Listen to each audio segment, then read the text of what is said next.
The presidential nominees are focusing on Florida this week, just as early voting is getting underway. Select polls open their doors today for those wanting to cast their ballots before the general election on November 8th. ABC 7's Dwayne Lindo is joining us now live from one of those polling places in Sarasota with how it's going so far. Dwayne.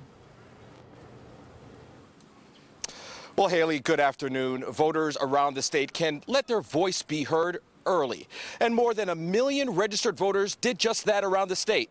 I'm here at North Library in Sarasota, one of the 7 locations for early voting in the county. Now, many voters are just wanting to make the process of voting a little painless as possible. Early voting on the Suncoast has begun. The big day just a few weeks away. Voters who want to beat the crowds on Election Day decided to get an early start.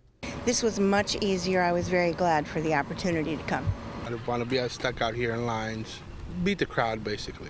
Most wanted to avoid the long lines and the wait, but there was another reason. I usually mail in my ballot, but this election is too important to trust to the mail service, I felt. Sarasota's election supervisor, Kathy Dent, says there's already more than 6,000 people who came out to vote in the county, which she thinks is a good indication of a great turnout. She also expects a huge number of residents to come through and vote for early voting, but not as much as previous elections. Right now, Venice and Northport are the best sites. They've had the highest turnout. We are having so many vote-by-mail ballots come in that it's going to take away from Election Day and the early voting, because vote-by-mail is the most popular way to vote in Florida now. But although it was smooth sailing at various polling places around the area, there was a little bit of controversy here in Manatee County.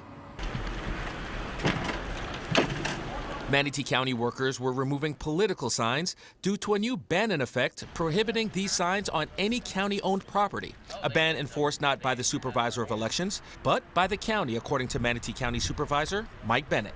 They really didn't want political signs on the county property. It was just getting, in some cases, it was really a safety hazard, blocking some locations, visibility, that type of thing. Bennett also saying he doesn't think it will be a high priority for the county. So I don't think that the county is going to run around and pick up every single sign.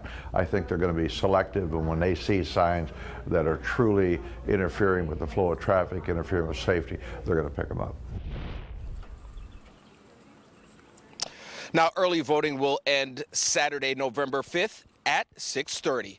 Reporting in Sarasota, Dwayne Lindo, your Suncoast News.